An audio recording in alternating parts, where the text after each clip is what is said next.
Washington Commanders fans, don't blink. Because if Jayden Daniels stays healthy, this new-look offense could turn Terry McLaurin, Antonio Williams, and that rebuilt defense into one of the most dangerous comeback stories in the NFC East.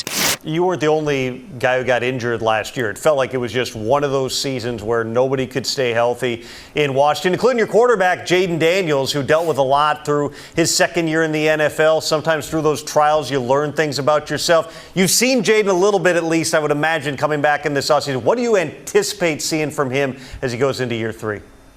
Well, really, everybody's hungry. Everybody's hungry. Everybody's ready to go. And our leader, Jayden Daniels, is doing his thing as well. He's phenomenal. He has that look in his eyes that he's ready to take over the league. All right, Greg. Well, first of all, always good to see you. Always great to have you on. I do want to start just with a general question about Washington. What have you thought about their offseason moves? You know, I think defensively, I really like what they've done defensively. I think that's kind of the key thing here because they've got a new defensive coordinator who came from the Minnesota Vikings in Durante Jones. And I can't imagine he would have come and Dan Quinn would have hired him if they're not going to sort of, establish some of what was done with the Brian Flores approach. And I think they have players that are like that now. So, I really like what they've done on defense. We can get into specific players momentarily, but I think to me, that's where it's really stood out. Offensively, obviously, the key is going to be the health of the quarterback because, last year they played a large majority of the season with a backup quarterback. So Jayden Daniels is the key there, although I really, really like the pick of Antonio Williams in the 3rd round. He was a player I really liked on tape. How important is that in that what you've seen from, and I know this is going to be Durante Jones's version of this defense, but it was certainly a factor in him getting this job. So what is it that you see as a key to that defense that maybe this team, that Cross can help? Well, it's a defense, number one, that, again, we don't know if he'll do exactly what Brian Flores does, but if you just look at what Flores did, Flores did a couple of things that were, clear. Number one, they didn't play a lot of man coverage. They played predominantly zone.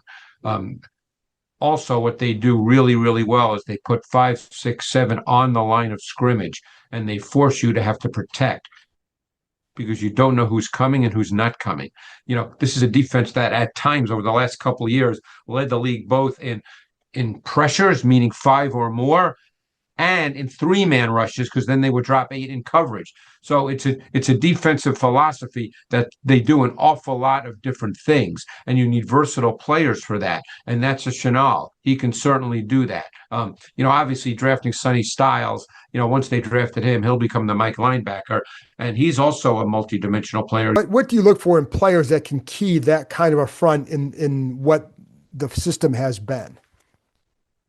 Well, obviously, you'd always love to have players who can rush the quarterback off the edge.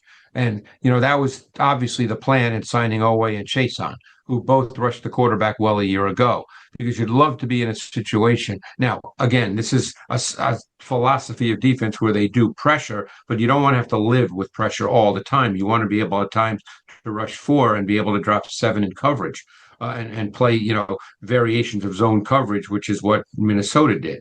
The other player that I didn't mention who I've always really liked his tape a lot, and that's Frankie Louvu. And Frankie Louvu is another multi-positional player, as you know. The last couple of years, he's been a stacked linebacker in their base and nickel, and then when they went to dime, he was an edge pass rusher. So Frankie Louvu is another guy that has a lot of dimensions to his game. So they have a lot of players like that, which is obviously by design. Right. And I think it's like, as Dan Quinn always say, like the best teams he's been on had waves of players that could rush the passer more than a couple guys. And it seems like that's what they're building. It seems like that's what Minnesota did well as well, isn't it? Yeah. And when you look at other players that they have, and again, we don't know who's going to make the team and who's not, but you have someone like Dietrich Wise, who's always been a good player in this league. You've got Dorrance Armstrong, who's still there. You got Jerry Newton, who's still there. They signed Charles Omenihu, who's always been a guy that could line up either inside or outside. So again, theoretically, they could have 8 or 9 defensive linemen that, play, and obviously not everybody's playing 60 snaps a game, but, they could have a pretty significant rotation. Right. And I viewed him as a guy, developmental type guy, get him in here and see where he goes. Yeah. Yeah. So offensively, Jayden playing under center, playing in this heavier play action a more Ben Johnson type system. Yeah. How can that help him? Well, I can only tell you my thoughts on that. I'm a big believer in under center play action as way better play action. Because number one, what you're trying to do with putting the quarterback under center is you're trying to do a better job of marrying your run game looks and your pass and your play action pass game looks. And I've always been a big believer in that. That's the Kyle Shanahan belief. Josh McDaniels believes in that. These guys are smarter than I am, but I've always believed in it as well. Because as you know, John, I sit and watch tape all day, so I see you're trying to get second level defenders to have to wait longer to know whether it's a run or a pass. And with shotgun play action or pistol play action, it happens right away. So, you're not really putting them in conflict. The whole point of that is to put second level defenders in conflict. So if you're playing zone, you want those underneath defenders to have to wait that extra beat or two before they can retreat and sink to their zone. So, I really like under center play action. Now it's a learned trait because quarterbacks who've never really spent much time turning their back to the defense, that's a learned trait because obviously you turn your back to the defense, you turn around, the defense is not in the same spot as they were before. So, for some quarterbacks, that's a whole change in worldview. So that has to be practiced, that has to be worked on. It's also up to the offensive coaching staff to define the reads so that the quarterback doesn't feel like he's looking at 8 things.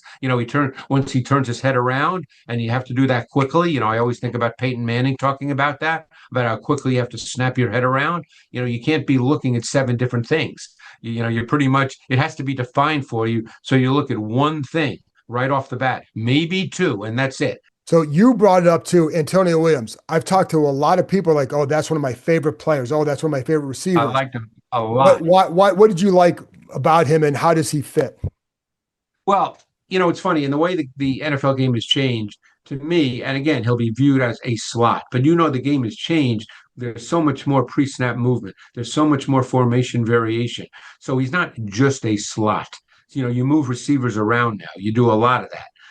I just thought he had great quicks. He understood how to run routes. He was savvy. He was a separate, the term I use is a separation generator. He could separate, and that's critical. I mean, at the top of the route stem, you have to have ability to separate. So I just really like the player a lot. I think he's a little juicier than people think. Is he a true vertical dimension? Maybe not, although I think, as I recall, he ran better at the combine, and not that automatically tells you he's a vertical dimension, but I think he ran a 4.41, and I think people were surprised that he ran a 4.41. But I really liked his tape. I watched him for 2 years. I watched him last summer from 2024, and of course, I watched him leading up into the draft. And again, I never know where guys are going to get drafted, so I'm not going to sit here and say he should have been drafted higher. That's just the way a draft plays out. But I thought he was a really good prospect as a wide receiver. That Georgia game is in 2024, I think, is what sold some people here on him, because he played outside, he's facing man coverage, press, and that game I think sold a few people here for sure. That's a big deal in this league. So Kaytron Allen's that kind of player. Just a couple more, Greg, and I always appreciate your time. So sticking with the offense. No. Yeah. And so with the offense, the big talk here has been got to get another receiver opposite Terry. Yeah. Do you agree with that they have to get that? Is that a need? Is that a want? Well, as much as I like Antonio Williams, he's obviously a rookie. So you have to push him aside for the moment. You don't know if from day one he's going to be, a big time player. I think he can be, but you don't know.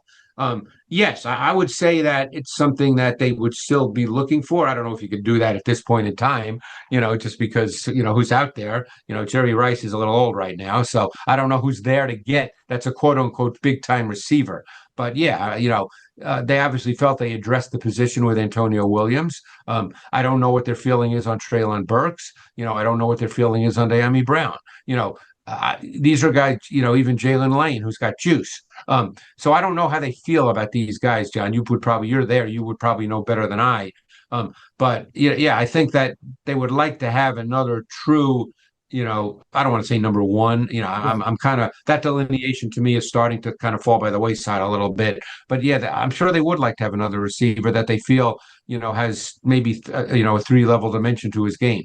So that's what I was going to ask you, because the 2 guys are out there. One's Brandon Ayuk. We know that they've been waiting for him and that we don't know when the Niners are going to release him. The other guy is Stephon Diggs, and he's out there as well. Is there, for this team, for what they want to do, and I guess part of it is how long do you want to wait for Brandon Ayuk? But just from a receiver standpoint, what would you think about either one of those guys? David Blau, where was he? Where was he in Detroit? Yeah, Detroit, Minnesota for a little bit. He's going to run a lot of the Ben Johnson stuff. That's what I thought. I mean, theoretically, and again, I'm just talking theoretically. It might not play out like this at all, okay? But I think someone like Stephon Diggs could fill kind of like a St. Brown kind of role in this offense. Terry McLaurin is not quite as explosive as, let's say, a Jamison Williams, but he could fill that role. Of course, theoretically, Antonio Williams could also fill the St. Brown role too. So, if he's going to run that style of offense, so I don't know the Ayuk situation. Obviously, he's a very good receiver when he plays, Right. and who knows what's in his head right now. Diggs has been around the league. It seems that whenever he comes to a new team for the first year, he's very good. So, he was very good with New England last year, and he was a significant part of what they did. And two more on Jayden. People look at after last year, it's like, oh, Drake May has done this, Caleb Williams done this. And I don't know, do you think people are maybe forgetting a little bit what Jayden did that rookie year? I don't know if that's the best way to phrase that. And what would be your expectation if he's healthy? What would you expect from him? I think people accept that Jayden's a very good player. He only, like you said, he played 4 full games, so it was in some ways a lost season. And as I said, now you have to find that balance between moving around and throwing the football. And that's something he's going to have to figure out with more experience. But I don't think anybody doesn't think he's a good player. Right. The question is how good. 1 year, kind of took the league by storm. Obviously, they made the playoffs. But it's not like they have a quarterback issue. I mean, Jayden Daniels is a good player. Right. It's just how will his development, because he's really, with last year being kind of lost, it's really now his second, ideally his second full season, so we'll see. But he's a good player, the tight end situation will be interesting too. I mean, I know they got a Okonkwo. He's more of a receiver than a blocker. Bates has always been more of a, he's kind of that blocker type. They didn't get what they anticipated from Sanat. He was a 2nd-round pick. They never quite got that. So I don't know what's going to happen with him. But, tight end is that's a question right now as well. Yeah, I know like Okonkwo, they love him for the play action stuff over the middle, et cetera. Oh, yeah. And that's where, and I'll be curious to see like this Krosky Merritt take a step up and, things like that. How do you go ahead? No, my sense is it'll be running back by committee. I don't think there's one guy here that's going to get 20 carries a game. Yeah, I agree. Last thing, NFC East. How would you assess the NFC East offseason basically, and just where this team go in early May, as we record this in early May, where they kind of fit? Well, I mean, the Eagles have a brand new offensive coaching staff, so there's no way to know that. I mean, they made a 180-degree change in how they're going to play offense. Obviously, the organization feels Jalen Hurts can do that, or they wouldn't have done it. So, I'm not going to say they're wrong. That's what they feel. They're with them every day. I'm not. So, but their offense is going to look totally different. They'll still have they've got some questions on defense because of people that they lost and injuries. So, but Vic Fangio, he knows one of the best. Dallas obviously spent a lot of time addressing their defense. It's new players. You don't know. I mean, they have players that you look at and you say, hey, yeah, they're good players, but you don't know. And they took Christian Parker from the Eagles, who's basically going to run some version of the Vic Fangio defense. And then you have the Giants who, they did a lot as well in the offseason, and much of what they do will depend on the development of Jackson Dart, who much like Jayden Daniels is going to have to find that balance, because there's just, you get hurt and that doesn't help anybody. Yo, mic check 1 to 2, -1, -2. Game over for this video, folks. Smash that like button, drop a comment, and subscribe to stay in the huddle for more.